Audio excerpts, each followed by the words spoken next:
Yo Atlas speaking, and welcome to part 2 of What If I Was Reincarnated in the One Piece world as a Skypiean. As always, the playlist of the story is above, and with that being said, let the tale begin. Chapter 26, Humans and Their Greed. As the facts reached Amon, he stopped reading his advanced biology book. After reincarnating here, Amon didn't have any access to these kinds of books from the tribe. However, even after he became God, that fact didn't change. Nonetheless, he has found a way to acquire these books through a friend from Angel Island. Putting down the book, he picked up the 2 sheets of paper. Amon then started reading it silently as a smirk formed on his face. Without removing his glasses, Amon then used his tone dial, trying to connect it with his friend on Angel Island. Asterisk ring. Ring. Ring. Ring. Asterisk. Kacha. Hello. After a few seconds of ringing, the call was picked up as a mature feminine voice came from the other side. Who is it? Hello, Ani Coin. It's me, Amon. Amon said as he picked up a batch of grapes. Oh, Amon. How have you been, my dear? The woman said from the other side. Without any particular reaction on his face, Amon then started to slowly eat grapes from the batch. After that, both of them exchanged greetings. The woman, Coin, decided to ask the real question. Anyway, Amon, you don't call frequently. What happened today? Anything you need from Coney's? New books, perhaps? She said. But unfortunately, she isn't here. You can tell me what you need. I will see what I can do. Ah, Auntie. Amon cut her. Why do you think I called for Coney's? Can't I just have small talk with this beautiful blonde aunt of mine?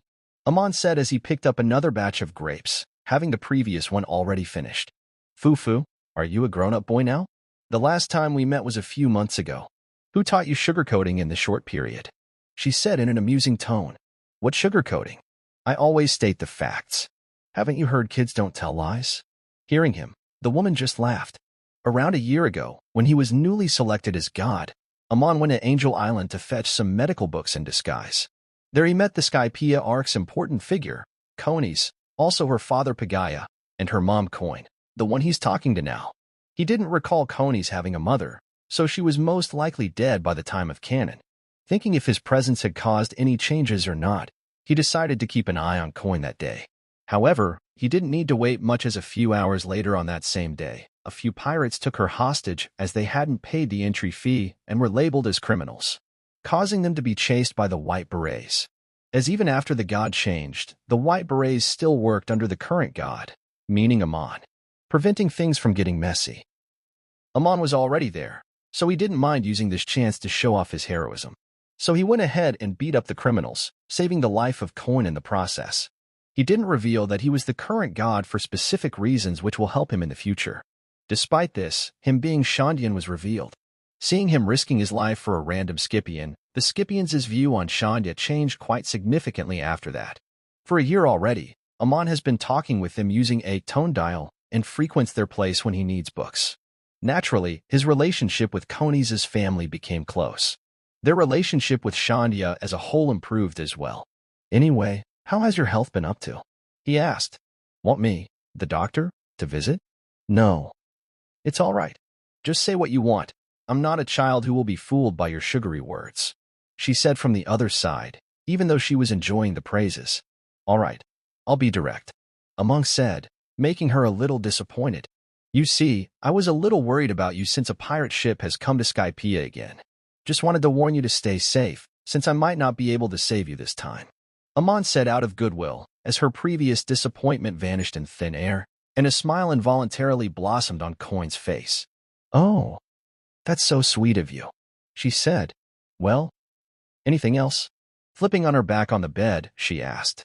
Oh yes, if you happen to meet them, can you warn them about not stepping on the upper yard? The god is quite pissed these days. So not only will they lose their life, even I will go through harsh times, for a specific reason that I can't tell you. Amon said. If they don't listen, then warn them about the gold monster. The monster that attracts people using their greed. If you do so, they will definitely stay out of the upper yard. Amon said, using the Uno reverse card. Huh? All right. Didn't you call to warn me of the pirates? Now you want me to meet them? She asked. Huh? Hello? I can't hear you. Hello, hello. Huo, HW. Lu Amon acted as if he can't hear her at all as he pressed the button to cancel the call. Kacha. That kid, was he lying? Sigh, whatever. He saved my life once. Maybe if the god is pissed as he said, he might have to go through punishment. I will do him a favor this time. Even though the call was cut, he was still able to hear her words. After all, Amon had all the tone dial on Angel Island tapped. Asterisk. A few hours later, nighttime. Stealing a small boat, 2 people, or more specifically, 1 male and 1 female, went to the upper yard through the Milky Road. As the boat was now in the middle of the upper yard forest, the female opened her mouth. Hey, Rains, is this a good idea? The addressee of the question, Rains, just grinned. Obviously. He confidently answered. From what we gathered, and according to that blonde woman, there is a monster named Gold that attracts people using their greed. He said and chuckled. It's quite easy to understand that just like the god thingy, this gold monster is also a myth. He said as the woman started to think about his words. Here in this place, people don't even know what rubber is, so they not knowing and valuing gold is also normal. He said as he nodded to himself. Well, your words do have a point. The woman named Rhea replied. However, we decided to settle down after this journey, so is it a good idea to steal? She asked. Haha. Rhea, you are only 21, so you still don't know the value of life. Rains laughed out loud, however. He quickly suppressed himself as this might alarm the nearby creatures. Anyway, Rhea, what I'm trying to say is, our children who will be born in the future, they will need money to grow up. Money so that they don't grow into pirates and criminals like us. He said and stayed silent for the next 20 seconds. Besides, we already know that these people don't value gold, so instead of them keeping all of it by themselves without any use, we should rather use it to improve our lives, right? Rhea nodded her head hearing him. Though her sailing out in the sea is mostly because of adventure, poverty also played a role. She doesn't want her children to suffer like her. She also didn't bring the other crewmates here. Since the moment they stepped on the upper yard, they were labeled as criminals. They will run away after this. They didn't want their crewmates to also keep running for their life at the end too. Yes, it's because we didn't want them to risk their life. Yes, it didn't matter how much denial they were in truth, they were just greedy. Heh, humans in their greed. Amon, who was in a tree near the small boat, said as he looked down. His observation hockey wasn't like Inel's who could read literal thoughts, however. It is powerful enough to feel other people's emotions more than what Fishman Queen Odoheim could. Then pulling out a tribal blowgun, he filled it with a sharpened spike. The spike being dripped with a very special type of chemical. Then pointing it towards Rains, he positioned it in his mouth. Foot. Ah. The spike went out, but it didn't stab the target. Rather, it just scratched his skin. But that was enough for Amon. Rains. What happened? Rhea asked worriedly. Don't worry, probably a bug bite. Rain said as Rhea nodded. A few minutes passed as Rain stopped talking. Worried, Rhea looked back. However, she suddenly felt 2 hands hugging her tightly. Rains? What happened to you? She asked, shocked as she felt a long tongue licking her nape. Rhea. I feel strange. He said in a gruff and shaky voice. Let's do it. Rhea, Rains said from behind while breathing profusely. Here? Rains, are you out of your mind? Rhea refuted, as she looked back towards Rains. But seeing his face, her eyes almost popped out. No, he didn't change into a werewolf or anything, or at least not a full one. Currently, Rains had large fangs along with large nails with his skin slowly turning black. Kaya! She screamed, and before she could think any longer, a green gas enveloped the place as she and Rains lost their consciousness. And soon, a small structured boy wearing a tribal mask jumped on the boat. Well, the chemical work. Kind of. But it made the dude horny. He said, is that a good thing or a bad thing? The tribesman, or rather Amon, said looking at the unconscious duo. Well, anyway, time for the real thing to begin. Chapter 27. A Mistake. After making the duo unconscious, he looked towards them. According to the forms, the woman possesses the hair fruit and the dude has the claw fruit. Amon said looking at the forms on his hand, it even had a photo of both people attached on it. Well, makes sense. Thinking this, Amon sat on the boat and directed it towards the upper yard's sacrificial altar. Soon enough, he reached the spot of the sacrificial altar, the place where Going Mary was stuck during the Skypiean arc. Without wasting any time, Amon hid the boat nearby and then took the pirate duo inside, or more specifically, under the altar.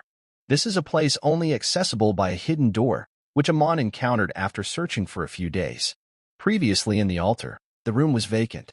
However, Now it was filled with all kinds of torture materials, shackles, and many different kinds of fruits. The fruits were fresh, as Amon had picked them up just around an hour earlier. Soon after, he shackled the duo opposite to each other on 2 different walls. The shackles also weren't any ordinary ones, as they both of them were made of sea stone. Like that time with the jumble pirates, Amon keeps an eye out for sea stones.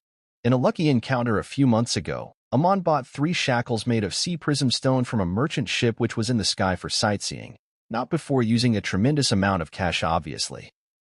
Just so he could use them in this type of situation, unfortunately he only got 3 of them.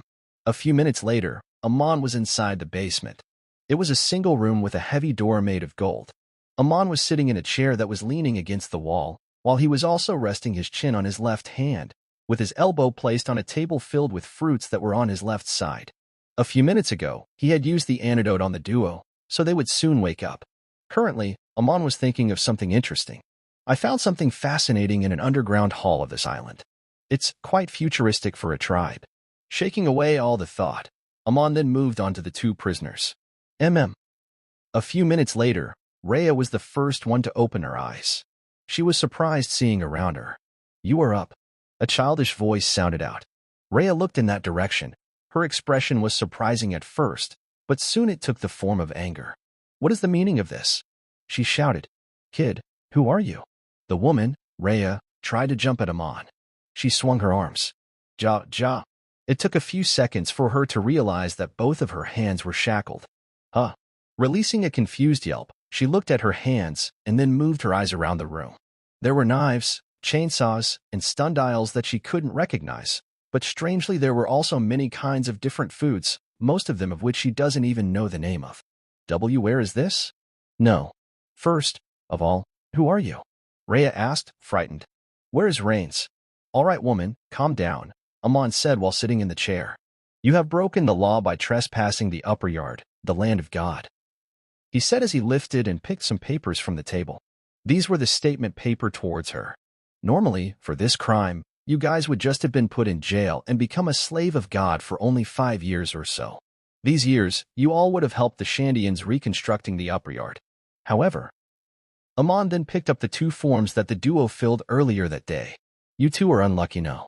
You 2 are lucky that you have been chosen as experiment material because of being devil fruit users. Rhea just looked towards him, dumbfounded. They were chosen as experiment subjects? It was then when she understood what that old guy meant by, the God values devil fruit users like you 2. She felt her veins popping up. What bullshit are you spouting, kid? The woman shouted, all to Amon's displeasure. She tried to free herself using her strength, but she realized these were sea prism stones, stopping her from exerting any strength. Calm down, Amon whispered. This is not a place where you shout. So, was God's plan to capture them from the beginning? Did they step into an already existing trap, set by God? What was God? According to her knowledge, God was a divine being. So why would God do experiments with mere mortals? Shit. Rhea cursed inwardly. So all the talk about gold was a trap? Did that blonde woman deliberately lie to us? No. First, does God really exist? Rhea asked herself. Though it didn't take her much time to understand, this was a scam. God was just a name at this place.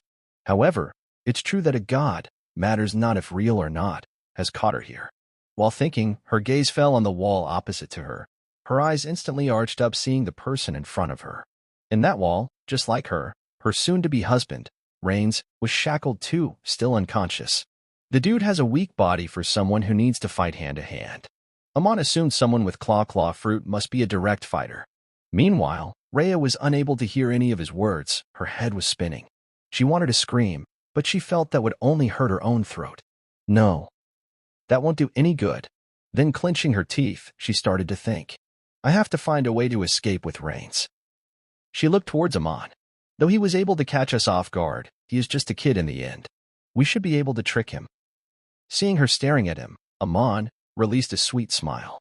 Rhea's body flinched. Damn it. There is something wrong with this kid. She thought. Shit. But, no matter what, even if I'm not able to escape, I have to let Rains out. She looked at the shackles holding her down. I can't use my devil fruit powers, so this must be a sea stone shackle. She glanced at her shackles. From what she researched, she could recognize that the shackles were indeed sea stone from just their looks. Though her pirate crew wasn't that strong compared to Grand Line standards, she did possess more than decent knowledge about the sea. That's why she was able to survive till now. Want an apple? Suddenly Amon asked as he reached out an apple. Rhea frowned. She was being shackled down. How could she accept that? Or rather, why would she? Seeing that she doesn't want to, Amon laughed and put the apple down. He can't damage these fruits, they are useful. Looking at Amon, Rhea started to think about ways to escape. If my crewmates come here, then we could easily escano. She sighed. They won't come. There is no way. After all, to them, the current us are the ones who were blinded by greed and came here, abandoning them. Ugh, damn it. Rhea gritted her teeth in frustration. It was then. Indeed, you are right. They won't come. Humans are greedy, but they are emotional as well. Rhea stared at him with an agape mouth. Did he read my mind? A devil fruit.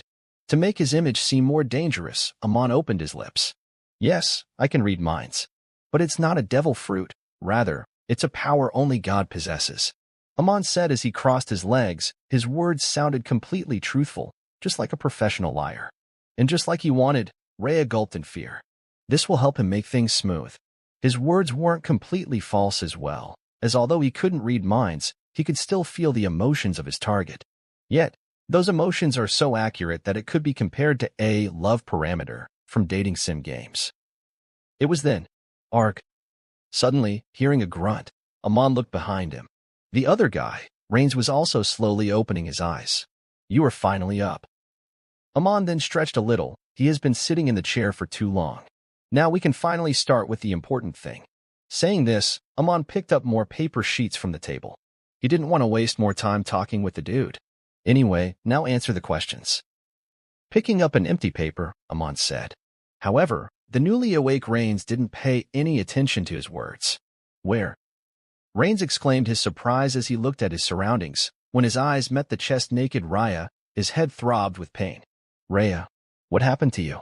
Calm down, dude. Amon said in a cold voice from beside. I don't have much time to waste, or the people will start searching for me. Amon opened the drawer of the table and pulled out a shining metallic object. Huh? Who are you, Kid Dash? Bang. It was a gun. Shut the fuck up. Can't you understand simple words? Amon yelled as he shot his revolver just beside Rain's head. You are not supposed to talk unless I say so. Amon glared at Rains. Next time, the bullet won't miss. Gulp. Both of the prisoners gulped in fright, putting the gun down on the table and picking up the forms that they filled. Amon stroked his hair. All right. He then pointed towards the woman. Your name is Rhea, right? Rhea gulped again and nodded her head. And your devil fruit is sharp hair fruit? Rhea froze for a second. What? Amon sensed her confused state and assumed it was because he knew what fruit she ate. Soon, Rhea nodded again. He then looked at the man. And your name is Rains, the holder of bone claw, fruit? Rains couldn't hear what he said clearly. His ear was still unable to hear after the bullet hit the side on his head. But after Rhea's gesture, he also nodded. Amon just ignored their gesture. He knew the man couldn't hear much right now. Amon looked at the paper for a few seconds. Both of you are members of Karakiri pirates. Oh, the woman is actually the captain. Man, you betrayed your whole crew. While Rhea looked down in shame, Amon put down the paper. A short silence enveloped that place. Amon didn't move, nor did the other two. Finally, Rhea opened her mouth with sweat dripping her cheeks. Hey, little guy, what do you want? Is it something childish like blue seafoods? Rhea asked, since Rains might get hurt if he speaks. Or is it money? Money. Ignoring her first question, Amon continued. Money is my all-time favorite, but not today, Mississippi. The two of you two will grant me something more important, he said as he rested his chin in his hand. It's knowledge and experience. You see, knowledge is power. Rains frowned hearing him. All right, and why did you capture us for the dash? Again. Bang. Ugh. You bastard. Rains. Both of the prisoners screamed. Again, Amon shot his gun. This time, it wasn't a bluff, as Rains' thighs got penetrated. Oops. Amon covered his mouth in fake fright. Not my fault. I told you not to talk. Your voice is trash. Amon removed his hand and shook his head, acting like this isn't fun. A few minutes had passed, and the duo was pretty submissive now. After all, why won't they? They were being threatened by constant gunshots, as now Rains had one more bullet wound. So, some last questions. Amon has asked them many questions already. He then looked at Raya as he leaned in his chair. What fruit did your devil fruit look like? Finally coming to the important part, Amon's eyes went serious. Raya frowned. Why dash, not letting her finish the words. Amon just pointed his gun towards her head with a cold expression on his face. I thought you were smart. He said. Can't you see? I'm the one asking questions here. Looking at him for a second, Raya released a mocking smirk. Heh. Well, this information seems quite important to you. Then what if I don't tell you? Raya said as she smirked. She knew this kid won't kill her, or at least not yet, as he didn't shoot her even once. I know I will die sooner or later. If that's the case, why would I help my enemy dash? Before she could finish her words, Amon shifted his gun towards Rains. As Raya's calm and calculating face froze. If the woman is fearless, then poke at her sore spot. Without waiting for anything, he fired the gun. Bang. Aha. His bullet hit Rains in the shoulder as he screamed in pure pain. No, not Rains. Screaming, Raya tried to jump up, but she was still unable to. You are fearless, like someone who fights hand to hand. There is something fishy here. After a few seconds, Amon just shook his head. Meanwhile, Raya looked at him with pure anger. I will get you for this. Meanwhile, Amon's face went completely emotionless and serious. Woman, this is not a game, but if you'd like to, see it as one. If you see it as a game, you are the mob monsters and I'm the game master. Out of your reach, he said in a cold voice. Answer my questions smoothly, and I will prepare a painless death for both of you. After that, you can roleplay Romeo Juliet in hell all you want. It doesn't matter that in this situation, Amon is the villain. But after the two's death, they would go to hell. They are not pure cherry blossoms, not at all. Raya bit her lips hard as blood from the lips and tears from the eyes started to fall. A few minutes passed. So, the woman's fruit looked like a pineapple and the dude's looked like an Artonicat? Amon wrote down the fruit names as he looked around the room. There were many kinds of fruit in all the corners, as Amon prepared them just for today. All right, there are 3 pineapples, so that's good. But only 1 Artonicat. Artonicat is a rare fruit. Even in this old forest, Amon only found one after searching for days. He said as he made a thinking posture.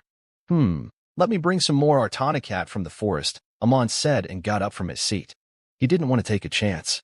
He thought luck was on his side. He thought the two's fruit would look like easily findable fruits. But he isn't someone with plot armor. Glancing at the duo, Amon walked out. As Amon left, Rains looked at Raya. Her shirt was unbuttoned and her boobs were showing. Around her, some electrical worse were laying. She got electrical shocks through her nipples after not listening for the upteenth time. Rain smiled. Kiki. Hey, babe, can I have my last drink? He asked with a chuckle. He didn't know what the kid wanted to do, but he knew one of them would die today, and one on a later day. And from Amon's behavior towards him, he felt he is the one who would die today. Shut up. Raya grinned after a chuckle. Today isn't the day of your last drink. You can drink all you want later, she said, as she barely moved her head towards the left, pulling out a small knife from under her left side's hair. Biting it with her teeth, she threw it towards Rains as he caught it with his own mouth with wide eyes. With a grin in her mouth and a cut around her lips from the knife, Raya continued. You didn't hear it? He thinks I have the hair fruit and you had the claw fruit. As Rains heard this, his eyes grew. You were right, it was suspicious. She recalled what Rains said to her when the chief asked about their fruits. She then pointed her chin towards his shackles. While both of my chain shackles are sea shackles, he only shackled you with 1 normal and 1 sea cuff. She said with a smirk. He probably didn't have enough shackles, so he put the most dangerous with most protections. She was right. Amon assumed hair fruit would be dangerous the moment she gets out. After all, if she can make people's hair spiky, it would be an insta-kill as hair on a person's head will penetrate their brain. A few seconds passed as Rains chuckled. She was right. Maybe this small precaution would save their lives. Well, that's quite natural for him. After all, we fooled professional people like Marines with it too. It was only natural he would fall for this, he said while inspecting both his hands. Based on their swapped devil fruits in the forums, and also now in front of Amon, Raya, a long-haired woman having hair fruit, and Rains, a gruff-looking short-haired guy having claw fruit made sense. We overkilled the kid. Chuckling, Rains closed his eyes, clenching the knife with his jaws. Though the kid is smart, he is over-smart. Without waiting for anything, with his eyes closed, Rains moved his mouth, holding the knife towards his left wrist. The left arm is the one where is feeling weak from, the arm that is shackled. He didn't mind cutting one wrist for her and his life. It was painful, but he will do it. For both of their sake. If only the chief didn't laze around and asked for a demonstration of their fruit like Amon had said. Asterisk. After an hour of quick search, it was already dawn. Currently, Amon was walking towards the altar. He had a bag filled with artonicat fruit. He stumbled upon a parasite tree which grew in another big ancient tree. The parasite tree was filled with this fruit. Today, he was going to test the devil fruit reincarnation theory.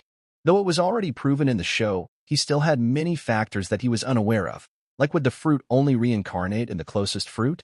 While walking, he soon reached the secret door. It was a large tree a few meters from the altar's lake. To the basement, this was an underground route. Looking around, he then activated his observation hotkey to its fullest. Always be cautious. A frown appeared on his face. The claw guy's trying to cut his wrist? Amon still believed the man is supposed to have claw fruit. After all, the chief won't lie. Soon after, Amon then jumped inside the tree, quickly sliding in the tunnel-like ground. He reached the basement's golden door. Then, sensing that the guy had already finished freeing himself, Amon prepared for battle as he took out dials that would help him to oppose his claw ability. However, let's take out some other dials too. I should always be cautious. Opening the golden door that he locked from outside, Amon threw the dials towards the guy. However, surprising him, the dials were all caught mid-air by hair. Suddenly, Amon felt his forehead become cool. Before he could get a hold of himself, he sensed an attack coming from his back. Yet, unlike how he was expecting a wolverine to jump at him, a group of long brown hair came flying towards him, choking his throat. Arg. Fuck. Chief, we need to talk after this. Amon was struggling. Meanwhile, a man was laughing. You little bastard. You think you're so smart. It was Rains whose bullet injuries were healing by being stitched by the hair, while the bullets were being pulled out by his 30 meters long hair. Fuck. Amon struggled. He tried hard to get out of his grasp. However, he wasn't even able to move. Bastard lied to me. Fuck you, Chief.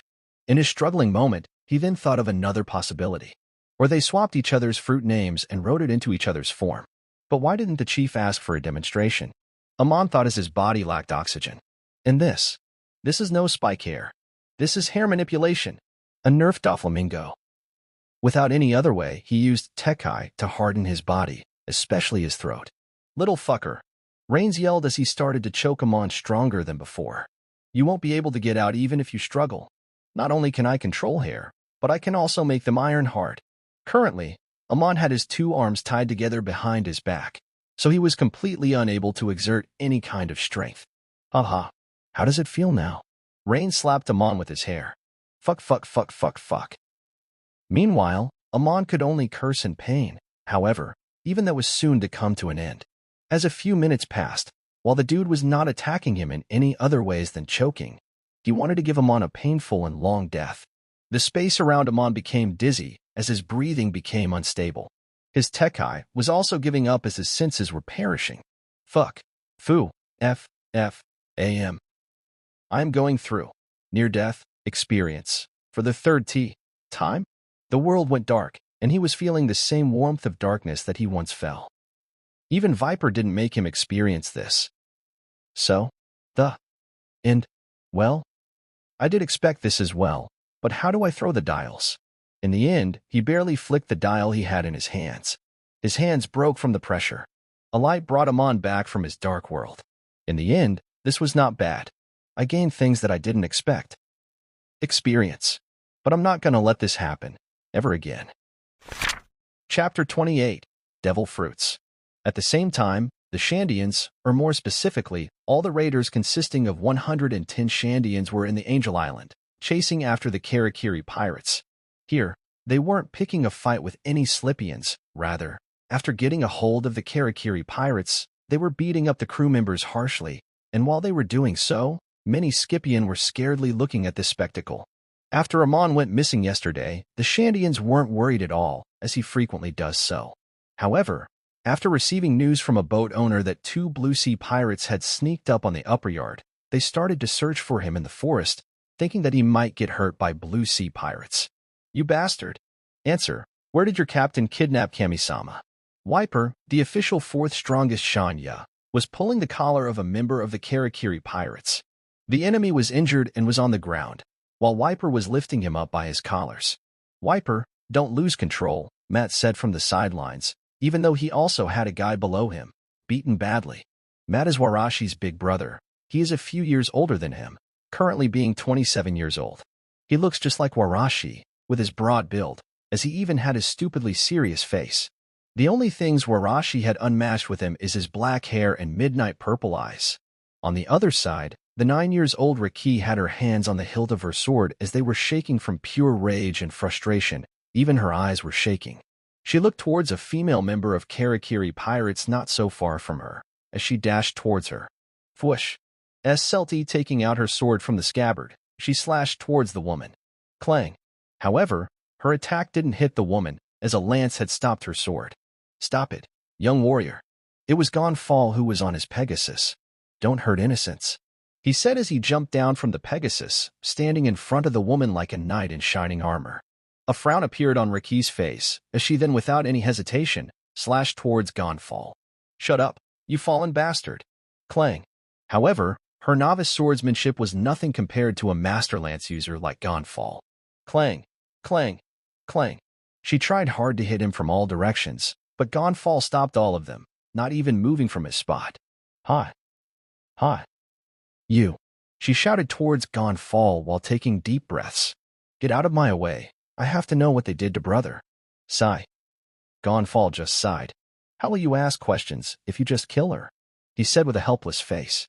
Hearing him, Raki just blinked. It doesn't matter. Their captain kidnapped my brother. I would need to kill them all to make things fair." Gan Fall shook his head. How did such a young child turn out like this? He thought while looking around. The Shandians had the place completely surrounded, with some of them pinning all the 18 members of the Karakiri pirates on the ground. Meanwhile, the White Berets who even though were serving under the current gods still tried to stop the Shandians from invading here. Yet they all failed miserably, as in the past year, the Shandians had grown a lot. Currently, the White Berets were now laying in the cloud, unconscious. "Gandalf, get out of my Wadash." "Shut up, you bitch." Cutting Raki's words, from behind Gan Fall, the victim of her attacks shouted, "Your brother or whatever is already dead if he really confronted Captain and Rance. Their devil fruit is overpowered in close range." Hearing her words, silence fell upon the place as all the Shandians stopped moving. Slowly they let go of the other Karakiri members they were holding. Then with a visible glare, they dashed towards the woman. "You stupid bitch!" Wiper yelled. "Ah, this blue sea woman and her mouth." Gan Fall thought. The Shandians are too loyal to Amon. It will be hard to save her. Though Gan Fall tried his best to stop the raiders who were the current god's army, he couldn't hold up for long, as there were too many of them for him alone to handle. While the woman behind him started to shake in fear, Raki reached her, tricking Gan Fall. Now regret saying those words. Saying this, Raki's novice sword was about to puncture her throat. Poochie. As it did puncture something, but that something wasn't what she aimed for.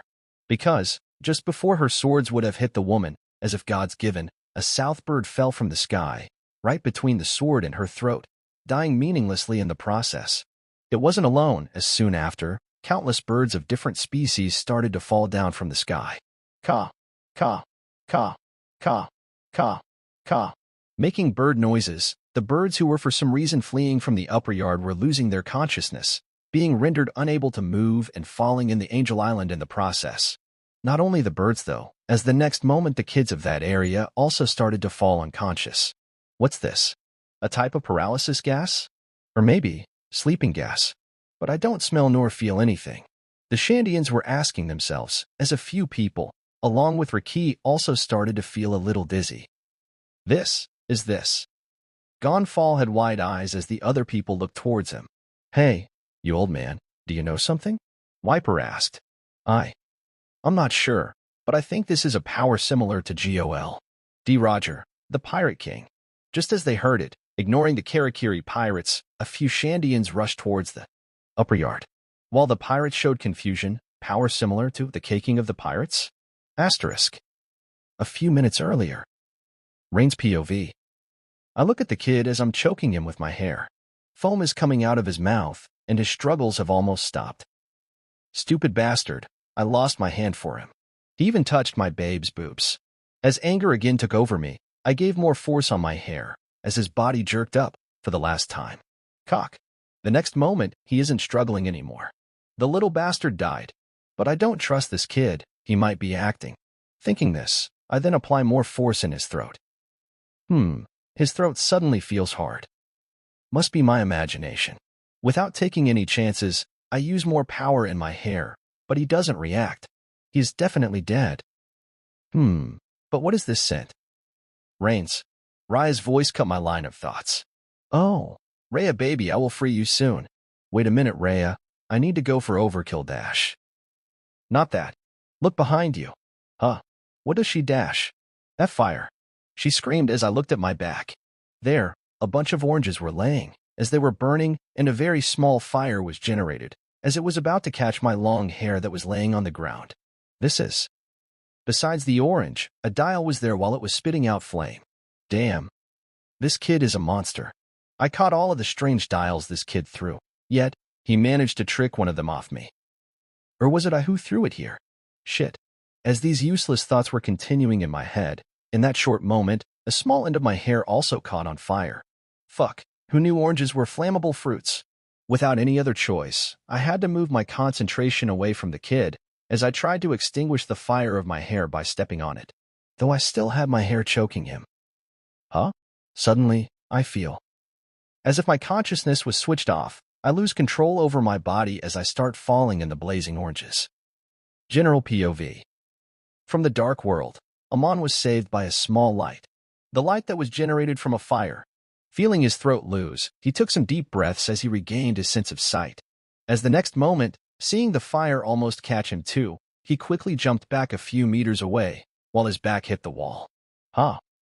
Damn, huh. Almost died, fuck. Amon rubbed his throat. It was purple from lack of blood, while it also left a red mark. Cursing his own naive self, and the chief, Amon then looked ahead. Walea. In front of him, Rains was on the ground, dancing in the fire, dancing just like a fish does out of water. Two things happened here.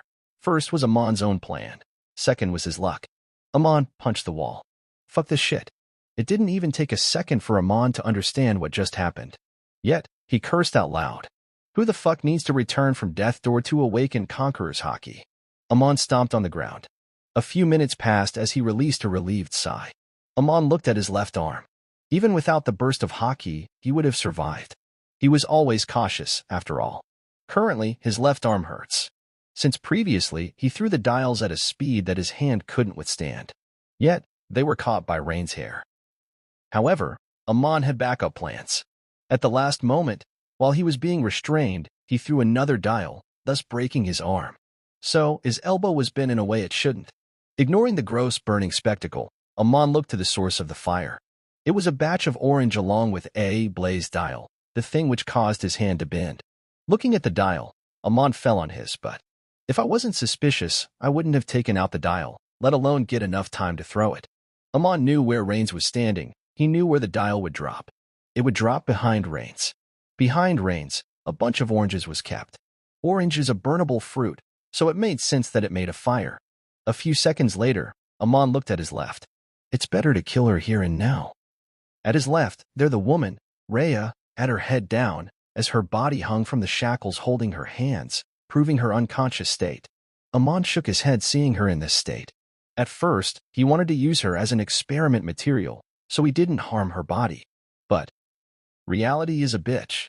If he doesn't kill her now, it will bite him back. And it would hurt worse than this. Looking at the consciously burning man, Amon started to think what happened here. The guy probably regained consciousness from the intense pain of the burn. As he thought about how they lost consciousness, he punched the ground. After that, Amon went to the table and sat on the chair. Then without a care for the world, leaning in the chair, he closed his eyes and started to do his meditation. It was to solely calm his mind. A few minutes had passed, and Raya was now awake, but she didn't move from her position. It's not that she was trying to trick anyone of her consciousness. Rather, it's just her losing all the will to live, as silent tears were falling from her eyes like fountain water. Because in front of her, her lover was lying dead, with his body burned badly that it was creating a gross scent. However, that wasn't all, since the demon in the form of a child didn't stop there. As currently, he was dripping a strange green chemical from a test tube. Zzhh. The moment it hit her love's body, a red smoke came out of it, as the burned body turned into a black goo-type substance, erased from existence. This wasn't anything special, just a mixture of 21 types of acid that Amon created this year. Seeing this, with her body hanging from her hands, she glared at the kid. A little bit of what was born in her heart. The will to live, the will to take revenge. If he doesn't kill me today, this will be his biggest regret of life. Asterisk deep breath and asterisk deep breath out. Her thoughts got cut by a series of breaths from Amon. The next moment, he turned around and slowly walked towards her as her glare grew. Amon sat down. Man, you taught me a good lesson. Rhea's glare didn't stop. They call me God, so I almost believed I was indeed God. But dash asterisk bam. Asterisk, Amon slammed the gun in his own head. Blood dripped down. My blood is red. Fuck. I'm human. Rhea chuckled. God? Human. She sighed. You are a devil. Amon didn't say much. He recalled cursing God when he was dying for the first time. God devil, same thing in the end. While Reyes glared, Amon lost interest in this conversation. Like I said, he pointed his gun at her head. It's all my fault. I'm the villain here. I killed your husband. I'm gonna kill you. It was my fault that I didn't gather the fruit before things happened. It was also my fault to not be super cautious against two pirates who live a dangerous life every day. It was also my fault that I didn't get the chance to buy more than 3C prism shackles. But in the end, I am alive. As long as I am still here, I will make such mistakes. Thank you for teaching me even though you didn't have any intention to. Amon touched the trigger. Then, miss, play Romeo Juliet in hell. Amon didn't shoot. He waited for his desired reaction. After a few minutes, Rhea's eyes shook. Sweat formed in her forehead. A human would always fear death. Bang. But that doesn't mean that fear would help her. Looking at the cold body on the floor, as Amon imprinted it into his mind because he realized that it would be and have been him if he ever let his guard down again. After all, in the end, nothing makes him different from these mobs. He also is a mob. Amon then looked at the table. Just a few more years. Just beside him, on the table, one Artana cat and one pineapple were changing their colors while getting covered in strange imprints. Chapter 29. Information in Brika. A month later. General POV. Yawn. In God's shrine, Amon woke up from his sleep with a yawn. Looking across the glass window, as the morning sun was shining in the blue sky, Amon got up with a smile. He then went to the bathroom to brush his teeth as he heard someone ring the bell of the shrine. Ding. Amon went to the door and opened it, finding Isa with a 1.5 years old Isa in her embrace. Cammy Samdash. Gimme my sis. Amon cut her in a grumpy voice and snatched Isa from her embrace. Then turning around, he again opened his mouth.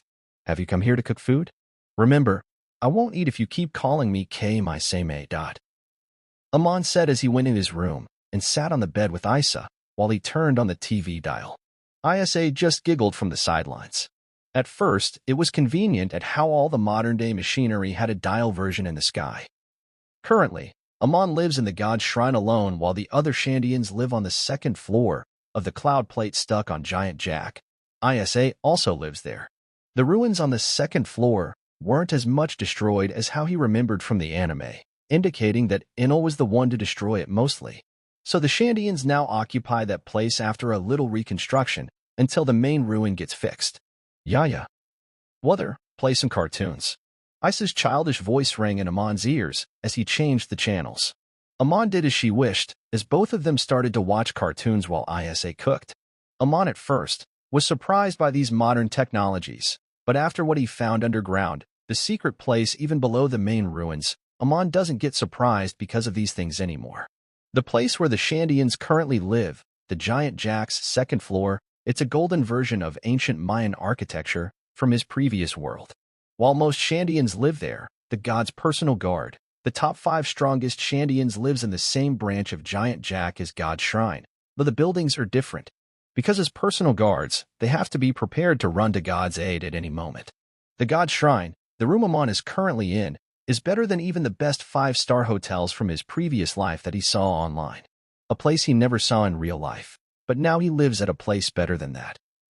Amon just shook his head. Asterisk. A few hours later. Bam. Bam. In the upper ruins of the upper yard where Shandians were currently removing the clouds from above, a few hundred meters away from there, a giant snake was seen fighting against a child. However, the child was proving wrong the fact that size is everything, as he was easily standing on his own ground. The child, Amon, was currently standing still on his spot, as his legs were shackled to stop himself from instinctively dodging any attacks. Amon was trying to get his hands on armament hockey by taking hits head-on, while also replying with his own punch. SSSSS, the snake. Nola raised her head and looked at Amon while making snake sounds. The next moment, she shoved her head towards Amon, trying to completely crush him.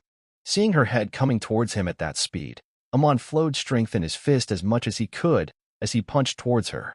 Bam! A medium-sized crater was formed on the ground as his fist and her head clashed. A few minutes had passed, and Nola was sitting on the ground, rounding herself up, while Amon was sitting against her body, taking a rest while drinking a glass of natural mango juice. *SSSB**. Amon released a satisfied sigh. Living in a forest where I can eat anything I want, that is life, Amon said as he started to drink the juice from the glass using a straw again. Previously, Amon just trained with Nola by dodging her attack and performing his own on her. However, after last month's incident, he changed his ways. He realized he depends too much on his speed that he ignored that he might get caught off guard or meet someone faster than himself. Realizing that, he now shackles his legs to not dodge the attacks and instead clashes with his own attack head-on. From that, he also believes that his armament might awaken soon. Finishing his juice, Amon then patted the giant snake's body. "Well done, Nola. Take a rest," he said as Nola made snake sounds. As Amon again patted her, feeling her emotions. "Nah, don't worry. I'm fine. Actually, I'm also stronger than ever too," he said, talking with the snake. "Now take some rest. If you don't, your health will go down, and you will soon become so weak that you won't even keep up with me, let alone be able to help me train any longer." Amon smiled as Nola danced her head. Soon after a few minutes, Nola's body limped as she fell asleep in that place. It was then when Amon also noticed someone coming towards him from a few hundred meters away. Confirming the identity of the person, Amon also rested his body as he sloped his back on the grassy ground. Sigh. Amon sighed as he remembered what happened last month. Soon he shook his head, removing these useless thoughts. Ignoring those thinkings, Amon then reckoned what happened after he got out of the altar. After finishing the pirate duo, Amon went out in the forest as he sensed the Shandians searching for him all around. After encountering them and learning about the situation on Angel Island, Amon had rushed there. Then while ordering the Shandians to not hurt anyone, many Skypieans recognized him as the doctor of Shandia who saved Coin's life a year ago. Learning he was the god, they were surprised, as even Coney's and her family were surprised, though he was too occupied to care about that fact at that time. As for what happened to the pirate duo, he revealed how they tried to steal holy treasures from the ruins, so he tried to stop them. People might not have believed that, if not for his bent hand and purple throat. The Skypieans didn't mind some random blue sea pirate, who tried to harm their land dying at the hands of their god. Even though they had an indifferent relationship with the god in question, to rather take blue sea criminals, they still took their own species' side. After all, even though they haven't fully accepted him as god, he still used the money that he received from tourists to improve the whole Skypea after all. Then after ordering the Shandians to fall back, the rest of the Karakiri pirates, for being accomplices of the criminals and also for disrespecting God, were also punished. The punishment being to work for the current god for 7 years. They accepted it without any choice, so currently, they were living and working like slaves for the Shandians who were reconstructing the main ruins of Shandora. Currently, after a month later, Amon was laying on the grassy ground while watching the clouds pass by in the blue sky. Soon, the person he sensed a while ago came to him, as he looked towards her. "What's up, Raki?" he said. "Today is the day for Braham, Dewey, and the others to return, right?" he asked towards Raki, who was wearing a tribal mask. "Yes, just now, they have returned and also brought massive amounts of information from Sky Island, Brika," Raki said as she slipped her hand inside her pocket, taking out a few sheets of paper. All right," Amon ignored her mask and said as he accepted the papers. Soon he started to read them while laying on his back, as Raki just stood there. Every god of the upper yard rules 4 islands besides the Verth land. So does Amon, the current god. All 4 sky islands are surrounding the upper yard from each of the 4 directions. In north, the island which was shown in anime, officially named as Angel Island, 1. This island has around 30,000 inhabitants. Then in the south, around 70 kilometers away, the Angel Island, 2. This island has around 20,000 inhabitants. In the east, around 90 kilometers away, the Angel Island, 3. This island has around 18,000 inhabitants. While in the west, around 130 kilometers away, the last island where the gods' ruling reaches, the Angel Island, 4. This island has around 22,000 inhabitants. Overall, Amon rules over around 90,000 Skypieans. However, there were many other small islands around, which are considered part of these main Angel Islands. Amon also ruled over them. But there are also the ones where Amon's ruling doesn't reach, like around a few thousand km away, the Sky Island Weatheria. The same place where Nami spent her days during the time skip.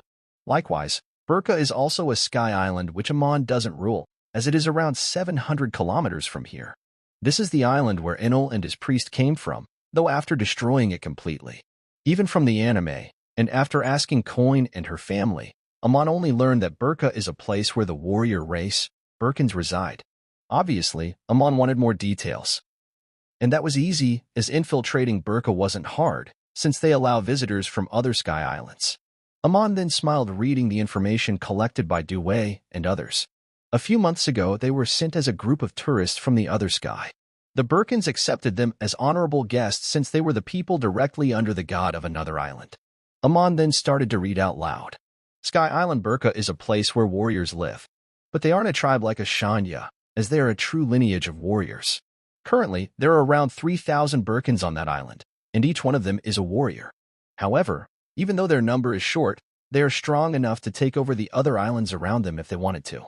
Yet they don't do so, as even though they are a race of warriors, they are also of religious and pacifistic ethnicity. They also have a shrine, which is heavily guarded by the strongest Birkan, called the priest. However, if anyone tried to infiltrate the shrine, then all the 3,000 won't think twice to kill them. Because their god lives in that shrine, but the god isn't a person. Rather, their god is a blue fruit within crypts. They seemingly worship that fruit, and many of them gave away their life protecting that for many years. They call it the seed of the thunder god's tree, and they believe one day the son of the thunder god will be born from there. Amon chuckled as he read the last line out loud.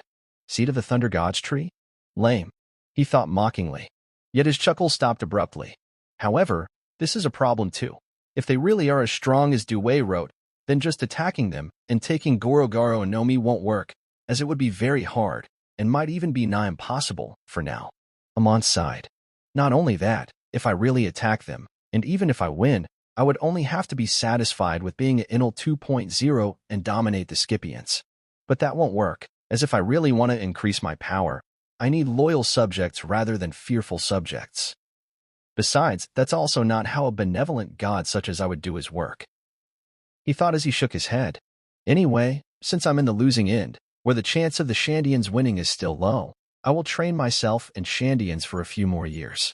He thought, even if the butterfly effect changes things and someone gets the fruit before I turn 16, it won't be a problem, since now I know about devil fruit reincarnation. Fudu. Amon released a long breath as he rubbed his temple. I need to make changes in plans now. For the 78th time. Then covering his face with the sheets of paper, Amon tried to erase these thoughts. Chapter 30. F*** CK that slut. A few minutes passed as Raki was still standing there without moving a muscle. Looking over through the papers covering his face, Amon stared at the masked Raki with deadpan eyes. She's been hiding her face for 3 months, for reasons which Amon already knew, and he was in reality a little impressed at how she was doing things. Though people knew about the pirate duo's death, they didn't know what happened to their bodies, as they considered them being cremated. But in actuality, though the male body was turned into a black goo-type substance, the female body was in his Amon's personal lab, and this fact is known by only a few specific people, including Raki. As this was kind of a test for her from Amon, and he expected her to act in a strange way too. Yet, nothing happened yet. Well, maybe I should try to simulate things a little. Amon thought as he really needed to confirm things from Raki's perspective. Amon noticed, from under the mask, Raki was glancing at his left hand which was injured a month ago. He could sense all her movements and emotions, as he decided to open his mouth and talk with his sister. Hey, Raki. He called out with his face still covered. How much do you hate me? Yay. Raki's body flinched. What do you mean, how much you hate me? She asked, dumbfounded. Amon stayed silent. Well, you have been hiding your face from me with that mask. It's already been 3 months since I last saw your face. Amon said, as his voice almost got emotional. Of course you hate me, or why else would you do that? And now you even know I'm a monster who uses humans as experiments. You probably see me like a devil in a child's disguise. Amon said as Raki noticed the paper covering his face getting wet. Raki stayed silent. Last month, though everyone knew that the 2 pirates killed by Amons, nobody knew what happened to the dead bodies except for a few Shandians like the chief, Due, Warashi, Grid, Matt, and a few more who were from the old Gen Raider team. Though they were a little uncomfortable with their leader doing human experiments, worse, experiments on a dead body, it wasn't that shocking to them, as even they did this type of thing many times to God's army in the past 400 years. Though what perplexed them was their leader. Amon had let this gruesome information of human experimentation out to a 10-year-old female. First of all, a 10 years old, and mainly a female. Though their views on women have changed a lot, it isn't gone completely. After all, they have been believing this for almost nearly 800 years, from the point of Shandora city's fall. This most likely happened after the fall of the city is because something like this happening in an advanced civilization would be pretty much impossible. However, although they were a little displeased with this development, they couldn't defy Amon's wishes in any way. Hey, brother. Suddenly Raki opened her mouth. You do know the reason I'm doing this, don't you? Raki asked as Amon stayed silent. For the last 3 months, she's been challenging herself by hiding her face from her beloved brother. It was to solely train and become one of the top 5 strongest Shandia so that she can live in the personal guards building, close to Amon's residence. Yes, I know that, but you do know you just have to ask and you can live in the shrine with me, Amon said, as Raki shook her head. No, that's cheating, Raki said. If an enemy attack happens, then you have to be the one to protect me rather than to me protecting you. She said, her words made sense. Amon sighed. All right, I get it. But why are you hiding your face? It's not hurting you, rather hurting me. Can't you do the opposite and make it so that you don't see my face? Amon said as Raki's body shook. Foolish brother. I'm only working this hard to become strong only for the reason that I'm seeing you sad by not seeing my face. I'm working hard so that I can quickly remove this mask and won't have to see your sad face anymore. If it was the opposite, I wouldn't have worked this hard, Raki thought, but she didn't say that out loud. I won't answer that question. Amon smirked under the papers, as he was completely aware of her emotions. Raki, as someone who spent the most time with him, Amon could discern her pattern of thoughts just from those emotions alone. His emotion sensing worked best for her. So naturally, Amon also knew her reason, and although it is quite childish, it was working very fine, and that's all that matters to him. For that reason, he decided to act in a way that will help her, emotionally. Soon, Anon will have to leave the tribe for the Blues for a short while, so he needs someone to watch over it, besides Wiper of course. Also, when he would return, he would need a person who he should be able to trust for Real. That is also the reason why he revealed something like him doing horrible things to others. Thinking this, Amon again decided to ignite her. I see. And what about me doing human experiments on a woman's dead body? He said as Raki noticed tears falling from his cheeks. So what? Raki answered instantly. The God's army used to do the same to us, and we did that to them in all 400 years of suffering. Besides, she stopped for a hole as she took a big breath and her hands shook. Fuck that slut. Who cares? That's some random bitch who almost killed brother. I don't mind if her dead body gets raped by dogs. If brother had let me handle it, then I would have had her get raped to death by a bunch of horses, and only then experiment on her myself. Abruptly removing the papers from his face, with fake tears in his eyes, Amon looked at Raki with a genuinely surprised face. What the? Soon his surprised face altered, as he laughed out loud. PFT. Ha ha ha ha. Huh? Why are you laughing? Did I say anything wrong? Amon didn't know where she learned these words, but it seems he would really be able to trust her with more terrible things in the future. As of currently, Raki is the one who, in the future, might come close to being someone who would gain the trust of Amon's life. Amon shook his head with a smile. Well, my 11 years of valuable time went on her after all. So it was obvious that it worked like a charm. Laughing for a few minutes while Raki kept getting flustered, Amon finally stopped. Anyway, Raki, he called out, as Raki straightened her back. Find Gan Fall and call him here. We have business, Amon said as Raki showed confusion. Amon then quickly took out a dial from his bag that was lying beside him. Now go. I will now listen to my new favorite song, Amon said as he pressed the dial. Beep. Fuck that slut. Who cares? That's some random bitch who almost killed brother. I don't mind if her dead body gets raped by dogs. If brother had let me handle it, then I would have her get raped to death by a bunch of horses, and only then experiment on her myself. That's what the dial played. WY. Delete that. Raki jumped at him, as Amon just evaded her. For a few minutes, she tried to snatch it. However, she wasn't able to keep up at all. As finally, she was forced to go out and call Gan Fall. Shopping his act, Amon then stopped the recording. Then he yawned. Yawn. Well, I will have to take a shower in my golden bathtub, Amon said as he rose up from his back. After last month's incident, Amon has grown a little carefree, in a good way of course.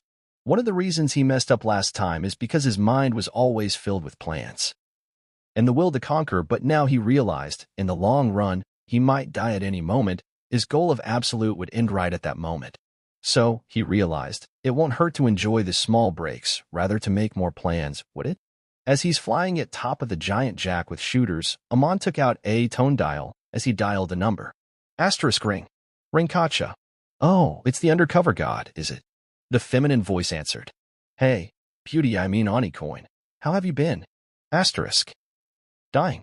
Dying. Dying. The next day, Amon was up in the sky, at the place of the golden belfry. He was ringing the bell, as he has been doing regularly for a year now. After ringing the bell, Amon then went towards the poneglyph which was merged with the belfry. Sitting in front of it, Amon started to read it, though he understood **T. Amon looked at the poneglyph using his full power, observation haki, however that was also futile. Soon he sighed. This is the poneglyph explaining the location of ancient weapon Poseidon, mermaid princess Shirahoshi. Though Amon couldn't read it, luckily he had anime knowledge, so in that case, this poneglyph was pretty useless to him as he already knew the contents. Though he still tries to read it every now and then, whenever he feels bored. Touching the blackish blue material, Amon chuckled. Anyway, I would have to soon go out in the blues. Before canon starts, I should get my hands on the giant mermaid, Amon said as he suddenly felt a vibration in his pants. Ring, ring, ring. It was a tone dial as it ringed. Without any words, Amon picked it up. Yes. Hey brother, I found Gandalf. We are going to the upper yard. It was Raki. Yesterday she wasn't able to find Gan Fall, so she did it today. All right, bring him in the upper ruins. Since most of it is already reconstructed, we should be able to have a nice conversation there, Amon said. All right, I'm coming. Soon after, Amon left the belfry and went down to the upper ruins. Chapter 31. Why did 20 kingdoms attack Shandora? So, what do you want to talk about, Amon? Gan Fall asked as he was sitting at a table, with Amon sitting opposite to him. Both had a glass of juice in front of them. Hey, that's Kami-sama for you, Raki yelled from beside. Amon picked up his glass. *SSB*MM, shut up, Raki, Amon said gently, as she flinched. Anyway, Gandalf, I have a favor to ask you. Gan Fall also ignored Raki as his eyebrows rose. Oh, that's quite a surprise. And here I was preparing for a battle. Ha ha ha ha, Gan Fall said as he laughed.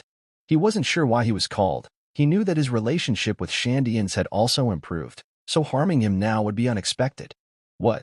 I already let you live. Why would I hurt you now? Amon asked, but didn't wait for his answer. Anyway, as God, I could have just ordered you rather than asking a favor, but this is pretty important for me, so I hope you will help me. This piqued Gan Fall's interest. Oh? Do tell how I may help. May I hear about it? You see this girl? Amon pointed at Raki. She has bad manners, she curses at this age, she talks bad to elders, and she hides her face. She is also a pervert. Overall, she is a bitch. Eep. Raki jumped in fright and confusion. What are you saying, big brother?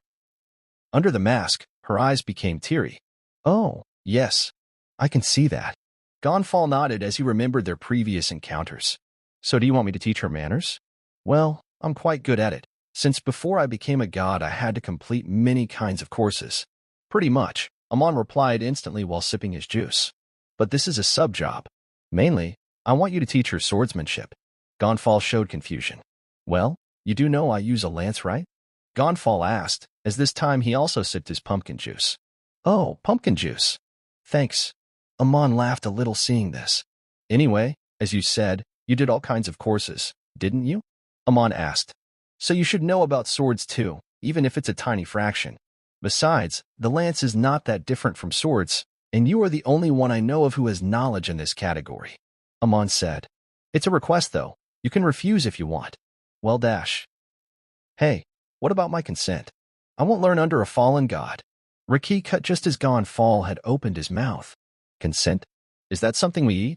Amon said as he laughed out loud. Soon after a few minutes of Raki's meaningless struggles, she finally agreed, only at the requirement that Amon would have to train with her too. Amon agreed too since he didn't mind learning a bit of sword art. All right, but not this month. I have very important work to do, Amon said. But dash. No buts. Amon placed his hands over her mask, where the lips are supposed to be. I'm doing this because I can't contain myself not seeing your face, Amon said. If you want to hurt my soul more than it already is, then you can reject, Amon said as she just stayed silent, while Gan Fall just looked at them with strange emotions in his eyes. Oh, Cobra, look at your son. He has not only grown strong but also treats his sister so nicely. Gan Fall thought with a grandpa-like smile. Soon after, Gan Fall took Raki away as she struggled, but after Amon's glare, she did what Gan Fall asked her to. Seeing them go away, Amon released a long breath. Besides Raki learning how to properly use a sword, Amon did this for only one reason, and that's to know about society. Although the society in Amon's previous world and One Piece world is completely different, at root, the fundamentals are the same. Humans are monsters and hypocrites. If he had to be more specific, the one and only reason he did this is Raki's acceptance.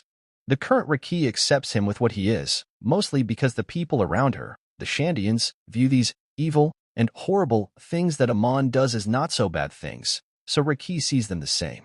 Even then, there are things even Shandians will deem as bad, however, that doesn't affect Raki's mind at all, just as long as it's her brother who's doing this. However, Raki doesn't know what bad, good, horrible, society, and manners really are. That's the reason why she accepts him blindly like this.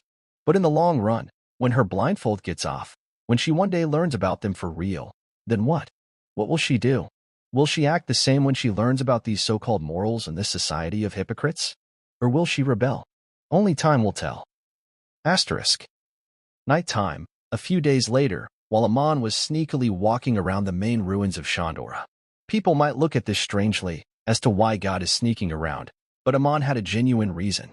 Even right now, while the Shandians were sleeping, the Karakiri slaves were still working hard, as they only get 3 hours of sleep, even that is too kind for them.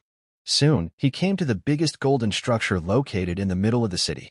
This building's top is the start route of the giant jack. Amon then entered the structure. A few minutes later, after taking many turns, he went to the most underground part of the golden building using a hidden door. There, around an hour later, Amon reached a straight line of the hallway. There were doors on both sides, as each of the doors had 20 meters of space between them.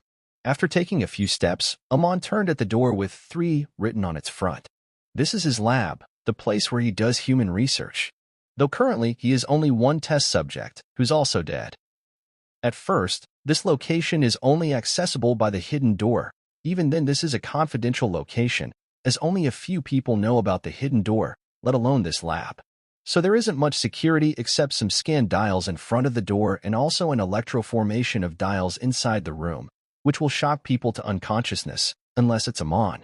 However, even that much security is nothing in the world of One Piece. Though there is an actual reason for that lack of security, and that is, there is nothing important inside this lab. Not even the dead body. This was just a front with just a few medical accessories in it, that even the few who knew the location weren't aware of. Ignoring the third door, Amon walked through the very long hallway, as after a few minutes when coming at the 23rd door Amon stopped. Without saying anything, he then went to the empty space between 23 and 24th door. The 20m gap between the two didn't look any different than the other ones, but as if knowing something, Amon sat down there, and after pushing his hands on the floor here and there blindly for a few minutes, Amon got up. As by then a small part of the floor was sunk in the floor like a human head-sized key button. Smiling, Amon then looked up at the roof. He then started to jump like a kangaroo while pressing in different spots on the roof. Again, after a few minutes of struggle, the same type of key press effect was shown in the roof, though it's around 10 meters away from the previous one. This key effect is a must for the next action, but the keys are random every time. Soon after, Amon looked in front of him at the golden wall as a small human head-sized area was opened, and as if from a sci-fi movie, a machine came out with a blood drop symbol on its futuristic screen. Amon penetrated his finger's skin with a needle that he brought and dropped the blood on the small gap on the machine. Beep. Descendant of Shandorians detected. Beep. Current era's owner, Shandorian Amon detected. You may enter. The emotionless robotic voice said, as Amon then waited, while something like a slide futuristic door, the golden wall between 23-24th door got separated. There an elevator was waiting for Amon. Inside it, the walls were made of pure steel, or maybe even a better material, as it was shining from the light bulb on top. Amon slowly stepped in without any caution, as if he has done this previously before. Beep. Taking the master of Shandora to the hall room of Shandora City. The robotic voice said as the golden door closed, and the elevator started to sink. As it went down, it didn't even make any sound, but Amon could feel it going down and deep. Soon after, the elevator stopped as it slowly started to open. Beep. A white fog will be released that will make anyone who doesn't possess Shandorian blood unconscious. Beepy chach. As the door of the elevator opened, a white fog entered it. Amon stood there calmly, as a few minutes passed, and the fog vanished, making Amon catch a glimpse of the scene behind. Damn. Even though he has seen this already before, he was still impressed. The walls were made of pure steel, or maybe something better than that, as it was shining under the limelight. There were many places where there were walls seemingly made of black gold. There were small spaceships, submarines, and futuristic weaponries laying around. There was also plenty of futuristic medical equipment a bit ahead. Overall, this looked like a scene straight from the future. Amon finally did something, though it was just his usual chuckle. Who would have ever thought that under Jaya Island there was a fucking futuristic city? This is a legacy left by the inhabitants of Moon People, the kings of the City of Gold, the ones who created the perfect robotic AI, the automata. The one kingdom which needed the efforts of the 20 kingdoms of the world government to be destroyed, the great Shandorians. Chapter 32. Serif. Deep underground below Jaya, the upper yard, Amon was inside the main hall of Shandora, as he was currently sitting in front of the giant computer screen while staring at the high-tech webcam, but this wasn't a dial. The AI controlling the computer screen made a sweet image. Smiley face. Welcome home, master. Albeit its face, the tone wasn't sweet, rather it was as emotionless like a rock, and cold as a winter night. Just a few meters behind him, an ancient yet futuristic coffin was laying, sealed. This wasn't at this same place when Amon entered, as it proved he had pulled it here after entering. Though inside the coffin, it wasn't the dead body of the woman named Rhea. Currently, although he was smiling while sipping his juice, Amon was, in reality, on full guard. This whole place with the area of 10 football fields was completely under the AI's control. The AI was a dangerous existence. From his previous encounters with it, he knew better not to fall for its smiley face. After searching meaninglessly for nearly a year, Amon found this place around a few months ago.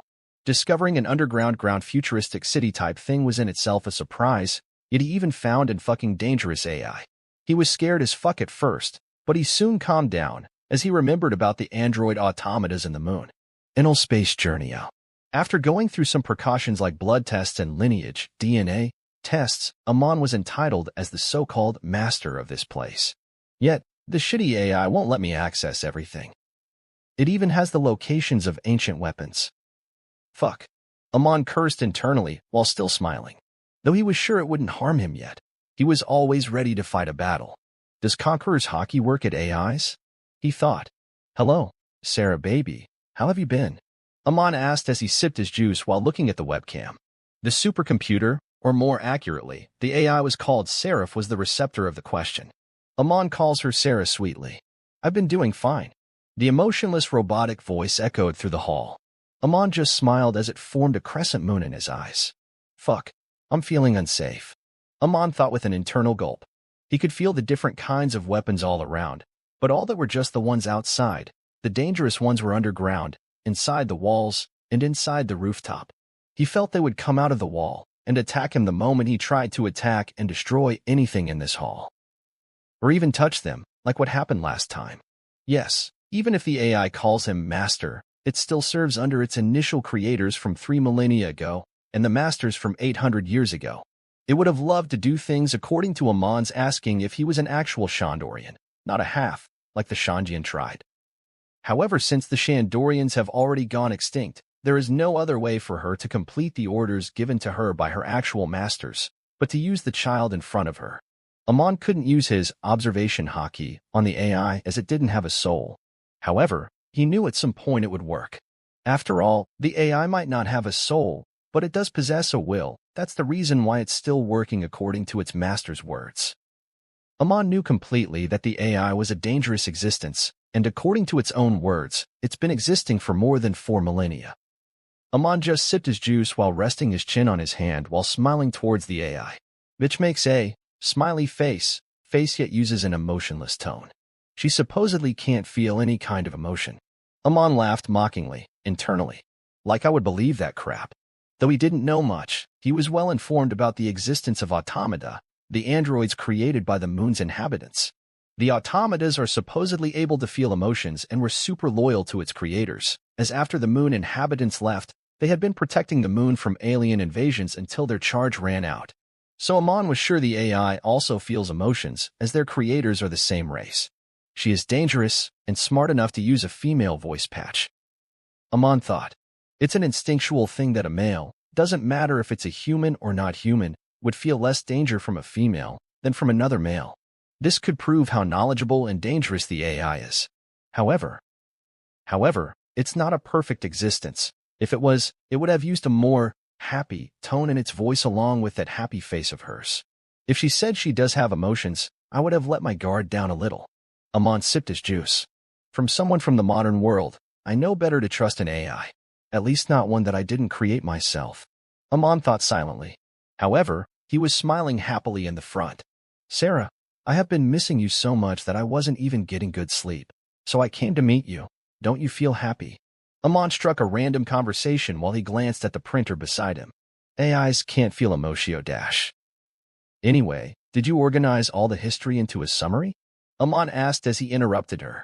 Previously, he had ordered her to organize the history from the winged race, the Shandorians, in a summary as according to the AI, their history started from 4,500 years ago. Yes, it took a while to make 4,500 years into a small summary. I apologize for my bad services. Amon smiled. Nah, you were too good. I almost feel blessed. He said, anyway, give me a copy and narrate it to me yourself.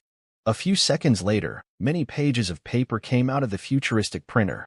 Amon picked one up and started to read it a little. Today's is 1511th year of Kayan Reki calendar. Amon read it out loud. These papers contain the history starting from 4,500 years ago from the point when the winged race first went to the moon, to Shandora city's destruction 800 years ago, and to right now, is it? Amon asked as the AI beeped. He then started to think. So Luffy will start his journey in 1522nd year. Amon thought as the AI prepared to start the story. /in, the year can be considered canon. Though the exact year isn't confirmed by Oda, according to most of the sources Roger died in the 1500th year of this calendar. Oh, the calendar name is very confirmed by Oda. Soon the robotic voice echoed through the room as it started to narrate the story. In summary, a certain winged race left Earth to live on the moon around 4,500 years ago.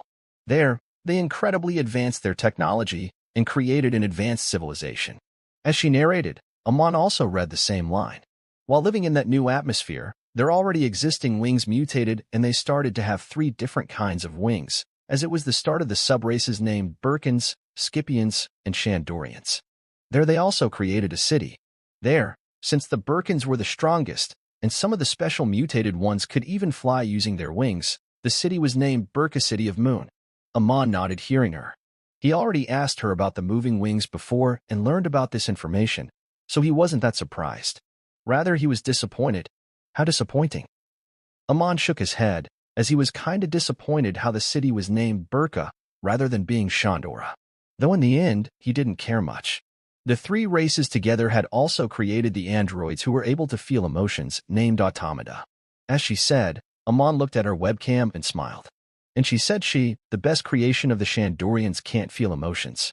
Dangerous. Time started to pass forwards as they kept living there peacefully.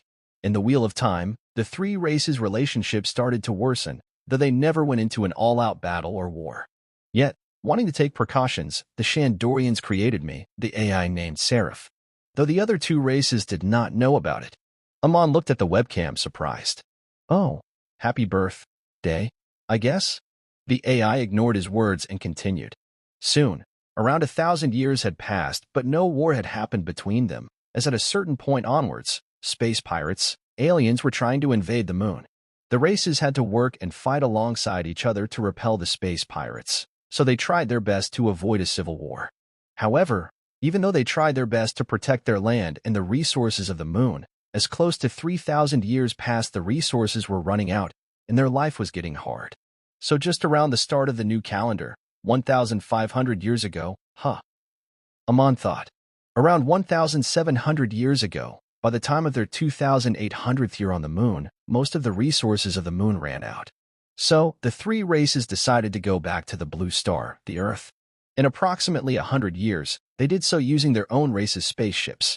As she said this, Amon looked around as he spotted two medium pirate ship-sized spaceships, but his eyes also wandered around the whole hall room. Who's to say this whole thing isn't a massive spaceship? The Skypieans and Birkans landed in the island clouds in the sky and started living on the Sky Islands, forming Skypea and Birka. However, the Shandorians were lucky enough to land on the Holy Verth, as they inhabited Jaya and lived there. They also met a small tribe who called themselves Shandians. This piqued Amon's interest as he paid more attention to the words. After meeting them, and doing some tests, they confirmed the Shandians as their descendants who were left behind in Earth 3,000 years ago, though most of the Shandorians didn't like it. The Shandians were lucky enough to consider it a part of Shandorians, as then they started to live together. Amon felt as if the AI was mocking him using the name Shandian, as he almost broke out in laughter. He didn't care what his race/tribe was, he would only care about the benefits. Soon, the AI continued. The Skypieans and Birkans' life was peaceful since their technology was also around 1,000 years more advanced for that time. There weren't any problems at all for them. So they lazed around and their technology started to deteriorate. Amon was surprised hearing this. After all, even if the AI was in Blue Sea, she still had this knowledge on Skypea and Birka. Though he instantly realized the Shandorians had most likely provided the information in all of those years. Soon another 100 years passed, as the new Reki calendar started, meaning just 1,524 years ago. In the sky, with no need to fight, the Skypieans and Birkans started to live peacefully, and their technology slowly regressed, though it was still a lot better than most Blue Sea ones. Serif, the AI said. However, it wasn't the same for Shandorians as 1,100 years ago, meaning around the 400th year of the Reki calendar, their small kingdom got famously renowned as the City of Gold, Shandora. While their previous peerage was regressing, the Shandorians were going through their golden age. Amon knew this part from the anime, confirming the authenticity of her words. As he then started to trust her information a little. After they landed in Jaya and mined gold from the land, for 400 years, the pirates in different kingdoms across the world attacked them for trying to take over their technology and the gold that they found under Jaya. At that time, the whole of Jaya was a golden city, unlike now where only a small part of it is. The AI then continued. To survive, they kept upgrading their technology, as it even passed the ones they possessed on the moon. eveAny, the supercomputer AI, was also upgraded a lot. Oh, congratulations. Amon smiled sweetly towards the webcam. The AI ignored him and continued. They lived like that for approximately 200 years, as then during the Void Century, their kingdom fell for taking the side of the great kingdom that dominated the whole world. What happened? Amon asked instantly. Weren't Shandorians so strong with their technology? Why did they lose? Amon asked, curious. Like I said last time, you aren't eligible to know that yet. I'll just say our advanced technology was our fall, as it was the one to attract the 20 kingdoms. Amon frowned upon hearing her.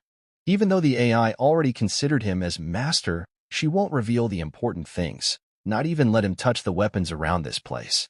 But soon he smirked. Did you just say our technology? Do you consider yourself as a Shandorian? The AI went silent as its happy smile from the screen also disappeared. Soon, she just ignored the question and continued. Amon just chuckled. At that time, the Shandora city, the City of Gold, ranked the same as Wano, the country of gold. They even had such a close relationship that they had the formality to marry one another too. Amon nodded his head. He was also reading it himself, as he caught an interesting line. At that time, they even had a few technologies that were only second to the ancient weapons. Amon was impressed and a little terrified too. All the advanced motion capture CCTV cameras around the hall had already captured Amon reading that part, as the AI skipped narrating that. Although the Shandora were considered one of the top 5 strongest countries at that time, and they had these types of weapons in their sleeves, after getting attacked by another 20 strong kingdoms, most of the gold and their technology, along with those weapons, were snatched away. But the Shandorians destroyed 93% of the ones which were left by themselves. As they knew, their fall was inevitable. Amon then started to think, so along with this AI, all the things in this hall is only 7%. Damn. Serif continued. After this, I was hidden inside this place, underground, while the Shandorians' descendants, the Shandians, who were lucky enough that 10% of their population survived, were ordered to protect the ruins, without any knowledge of this hall's existence. While very few old people had this knowledge, they were killed or threatened for their life. Slam! Amon slammed the keyboards. Damn, so Shandorians killed my ancestor Shandians? Amon thought as he gripped his hands out of act. The Serif was silent for a minute or two, as she continued. After that, the remaining ones kept doing what they were ordered to do, so, as they even fixed a small part of Shandora's golden city and started to live there. Although they were only told to protect the land for the Pongilf, the other reason is to protect me, the AI. They kept doing so without their knowledge. The AI then went into a short silence. I apologize again, as being locked inside this secluded place, I had close to only 1.09% chances to gain new information. Though with my advanced technology, even from this underground I could see and hear their words clearly. Amon whistled, hearing her. He was truly impressed at this feat. However, I do know some of the information, she said. Soon Calgara's Tim Dash. All right, that's enough. Amon interrupted her. I will listen to Calgara's story some other day, Amon said as he also put the papers down. He then released laughter without any particular reason. So this is how the Shandorians fell with their city of Shandora 800 years ago. This clears many things. Every time Amon used to hear the chief talking about the Shandora city's fall 800 years ago, he questioned himself. The gold is still there. So why do they call it the Shandorians and Shandora's fall? Now he gets it. The WG did take the gold, yet a lot of it is still here. However, the 20 kingdoms, or more specifically the current world government, didn't take all of it. This was kind of strange, as humans would never be satisfied with what they have, so they were supposed to take all of the gold.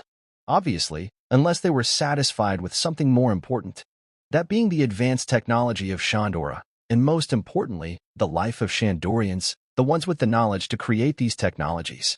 Ha ha ha ha. Amon laughed as he glanced at Serif's webcam. While the world thought the Shandorians' deadly technology had fallen along with them, who could have thought the main power, the AI Serif, was still there, charging herself from the trees of the Jaya, using their photosynthesis powers. While the small tribe, Shandians, were still protecting the city. Ha ha. And now with the AI, I have all the knowledge of the world. I just need to make her open herself to me. But first, Amon looked at the coffin behind him. Time to move the wings. Chapter 33, Wings and Failures. Amon looked at the coffin, then looked back at the webcam. Hey, babe, when will you make me the railgun I asked you for? Amon asked as he rested his chin against his right hand. I have already said before that I can't do these things for you until the start of the world change. You also aren't supposed to bring any weapon out of this hall until then, the AI said. Amon sighed. But the next moment, his eyes became red. USL, you all right? Okay. Calm down. Control. Amon almost jumped at the screen with his punch, but he was able to control himself. A few moments passed as Amon opened his mouth again. If you won't help me with your technology, then why are you helping me with the wings? Amon asked as he controlled his breathing. Don't you already know? The AI answered with a question. The coffin behind you. He's a king of Shandora who tried to achieve what you were trying for. Though he couldn't achieve 100% success, he was a little satisfied. It's a strange feeling, but I would be happy to see you succeed in what he couldn't. You'd also prove your worth by doing that. Amon gritted his teeth. Prove myself? To who? To you, robot bitch? His hands automatically got clenched, as his breathing started to become uneven. Fudu. Amon sighed.